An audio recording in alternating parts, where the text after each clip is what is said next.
তক যে শক্তি তার মাধ্যমে বন্যা দুর্গতদের জন্য সহযোগিতা করে যাবে। আমরা শুরুতেই রেস্কিউ করার সিদ্ধান্ত নেই, আমাদের দুইটি টিম আমরা ফেনীতে পাঠাই, কিন্তু পরবর্তীতে নৌবাহিনী আমাদেরকে জানায় আসলে আমাদের এই টিমগুলো যেহেতু প্রশিক্ষিত না, আমরা যেন আসলে ত্রাণে মনোযোগ দিই। তার সাথে সাথে আপনারা দেখেছেন আমরা টিসিতে গণত্রাণ সংগ্রহ কর্মসূচি চালু করি। তো আমাদের সেই কর্মসূচি আজকের পঞ্চম দিন চলমান, আমরা সেই কর্মসূচি সামনের দিনও চলমান রাখবো।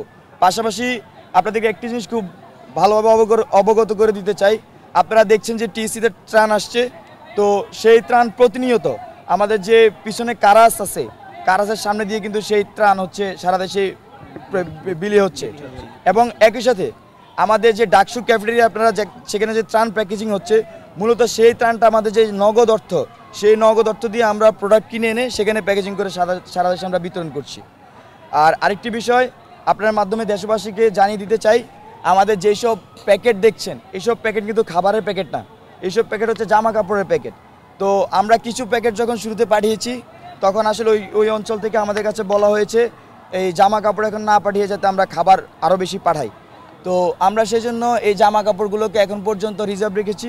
আর আমাদের এখানে আপনারা দেখতে পাচ্ছেন জামা কাপড় রাখার মতো যথেষ্ট জায়গা নাই, তো সেই জন্য আমরা দেশবাসীকে আহ্বান করব আপনারা জামা কাপড় না পাঠিয়ে শুকনা খাবার পাঠান, সেই ব্যাপারে আপনারা সচেষ্ট হন।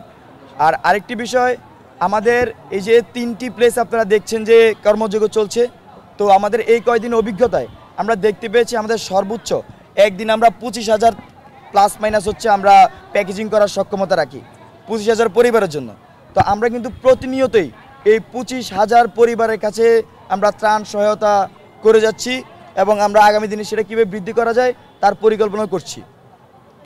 আরেকটি বিষয় আপনারা লক্ষ্য করবেন, আমরা কিন্তু একটি কর্মসূচির কথা বলেছি, গণরান্না কর্মসূচি।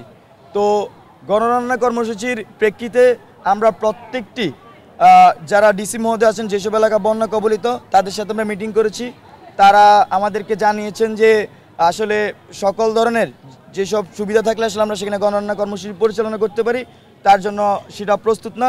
তো একই সাথে ওনারা আমাদের এখনও কথাবার্তা চলছে ওনাদের সাথে, আমরা একটা বিশাল কর্মযোগের প্রস্তুতি নিচ্ছি।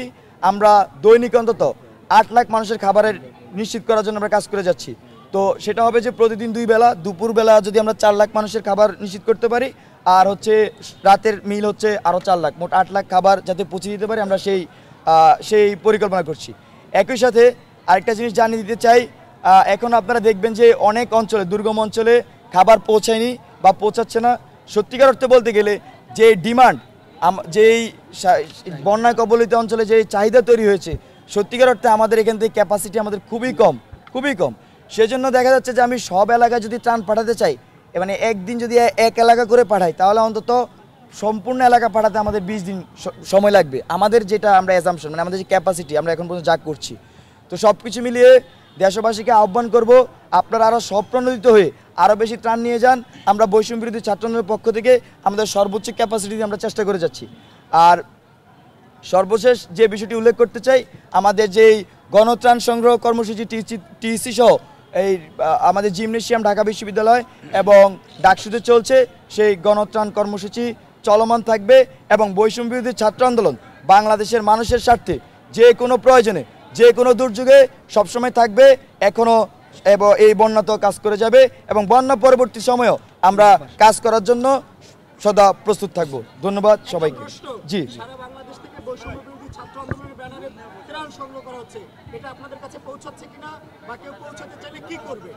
আচ্ছা, আমাদের সাথে অনেকে যোগাযোগ করেছে যারা বৈষম্য বিরোধী ছাত্র আন্দোলনের মাধ্যমে ফান্ড কালেক্ট করছে নামে, আমি তো আর সেখানে সরজমি দেখছি না, তবে আমরা সাজেশনটা করছি যে আমাদের ব্যাংক অ্যাকাউন্ট আছে, আমাদের নগদ, বিকাশ এবং রকেট মানে মোবাইল ব্যাংকিং সিস্টেম আছে, এবং আপনারা জানেন যে নগদ ক্যাশ আমরা সংগ্রহ করছি। তো আমরা তাদেরকে সাজেস্ট করি যে আপনারা এই 2টি মাধ্যম ব্যবহার করতে পারেন, নগদ, বিকাশ, রকেট মানে মোবাইল ব্যাংকিং, আর হচ্ছে সরাসরি ব্যাংকিং লেনদেনটা করতে পারেন যারা দূরবর্তী অঞ্চল আছে। আর যারা আশেপাশে থাকে তাদের যদি নগদ ক্যাশ থাকে, আমরা ওনাদেরকে আহ্বান জানাই আপনারা টিসিতে এসে নগদ ক্যাশ দিয়ে যাবেন। এবং একই সাথে আমি আপনাদের আরেকটা জিনিস জানিয়ে দিতে চাই, আমাদের সাথে বিভিন্ন গ্রুপ বা বিভিন্ন ইন্ডাস্ট্রি ওনারাও যোগাযোগ করে যে আমাদেরকে সহায়তা করার জন্য। সেই ক্ষেত্রে আমাদের আপনাদের মাধ্যমে আরও আমাদের থাকবে, আহ্বান থাকবে, ওনারা আমাদের যাতে যে ব্যাংক অ্যাকাউন্টগুলো আছে তার মাধ্যমে আমাদের সাথে লেনদেন করে, তাহলে আমাদের জন্য সহজ হয় এবং আমরা এই কাজটা খুব সহজেই পরিচালনা করতে পারি। অনেক ক্ষেত্রে দেখা যায় যে অনেকে দেখা করে টাকাটা দিতে চায়। হ্যাঁ, আমরা সর্বোচ্চ চেষ্টা করি যে আসলে আস্থার জায়গা মানুষকে রাখার জন্য আমরা সব কিছু ক্লিয়ার রাখছি। একই সাথে আমাদের আসলে এই এত বড় কর্মযোগ্য পরিচালনার জন্য আমাদের অনেক ম্যান পাওয়ার দরকার, অনেক নেতৃত্বের দরকার। সেজন্য আসলে আমরা খুব বেশি মানুষকে সময় দিতে পারছি না, সেজন্য আমরা এই বৈষম্য বিরোধী ছাত্র আন্দোলন দুঃখ প্রকাশ করছি। কিন্তু কেউ যদি সত্যিকার অর্থেই বন্যা দুর্গত মানুষের জন্য পাশে থাকতে চায় এবং বৈষম্য বিরোধী ছাত্র আন্দোলনের মাধ্যমে তাদেরকে সেই সহযোগিতা করতে চায়, তাহলে তাদের প্রতি আহ্বান থাকবে আপনারা আমাদের যেই মোবাইল ব্যাংকিং সিস্টেম অথবা আমাদের যে ব্যাংকিং সিস্টেম, এই দুই মাধ্যমে আমরা খুব সহজে আমাদের কাছে আপনাদের অর্থ পৌঁছে দিতে পারবেন। আচ্ছা, আমাদের আপনারা জানেন যে গতকাল আনসাররা যখন তাদের দাবি দেওয়া পেশ করে, তাদের মূল দাবিগুলো হচ্ছে কিন্তু সরকার মেনে নেওয়ার পরে একদল আনসার আসলে আমরা মনে করছি বা বিভিন্ন মহল থেকে শুনছি তারা উদ্দেশ্য প্রণোদিতভাবে সেখানে অবস্থান গ্রহণ করে। পরবর্তীতে আমাদের এই ঢাকা বিশ্ববিদ্যালয়ের শিক্ষার্থীরা ওদের কাছে মনে হয় যে সেখানে যাওয়া উচিত, আনসারদের সাথে কথা বলা উচিত। তো কিছু শিক্ষার্থী যখন সেখানে পৌঁছায়, তাদের উপর আনসাররা অতিরিক্ত হামলা করে আপনারা দেখেছেন। তার ওই প্রেক্ষিতে ঢাকা বিশ্ববিদ্যালয়ের বিক্ষুব্ধ ছাত্ররা সামনে এগিয়ে যায় এবং ঢাকাবাসীর অনেকে নেমে আসে। পরবর্তীতে আনসাররা সেখান থেকে সরতে বাধ্য হয়, কিন্তু তার মধ্যে একটি অপ্রীতিকর ঘটনা ঘটে যায়। আমাদের তো 60 জনের বেশি আহত হয়। অপ্রীতিকর ঘটনা ঘটে যায়, আমাদের বৈষম্য বিরোধী ছাত্র আন্দোলনের অন্যতম সমন্বয়ক হাসরত আবদুল্লাহ ভাই, ওনাকে আঘাত করা হয় এবং উনি অজ্ঞান হয়ে যায়। উনি ঢাকা মেডিকেলে আইসিইউতে ছিল। আজকে ওনাকে সিএমএইচে হস্তান্তর করা হয়েছে। শেষ খবর পাওয়া পর্যন্ত ওনার অবস্থার উন্নতি হয়েছে। আশা করি উনি খুব শীঘ্রই আমাদের মাঝে সুস্থ হয়ে ফিরে আসবেন। জি, হ্যাঁ, বাসস্থান হারিয়েছে, পুনর্বাসন নিয়ে আমাদের পরিকল্পনা চলছে। আমরা এখন শুধুমাত্র যেহেতু মানুষের আসলে খাবার দরকার, আমরা সেখানেই মনোযোগ দিচ্ছি, সেটা নিয়ে সবচেয়ে বেশি সময় দিচ্ছি। আর আপনাদেরকে আশ্বস্ত করতে চাই, বৈষম্য বিরোধী ছাত্র আন্দোলন অবশ্যই বন্যা কবলিত ক্ষতিগ্রস্ত মানুষের পুনর্বাসনের জন্য তারা কাজ করে যাবে। আপনারা জানেন আমাদের কাছে যে ফান্ডিং আসছে তার একটা অংশ আমরা খরচ করতে পারছি। আমি সেখানে উল্লেখ করতে চাই, ঢাকা শহরে কিন্তু সোর্স খুব কমে গেছে। এই যে শুকনো খাবারের সোর্স কিন্তু আমরা পাচ্ছি না। আমরা কিন্তু সর্বোচ্চ চেষ্টা করছি, আমাদের খাবার সাপ্লাই হচ্ছে না। একদম এসিআই থেকে শুরু করে বড় বড় কোম্পানিগুলোর সাথে আমরা যোগাযোগ করার চেষ্টা করছি, আমাদের কাছে যথেষ্ট পরিমাণ সাপ্লাই কিন্তু নাই। তো আমাদের যে টাকাগুলো আছে সেগুলো অবশ্যই আমরা বন্যায় ক্ষতিগ্রস্তদের জন্য পুনর্বাসনের জন্য আমরা খরচ করব।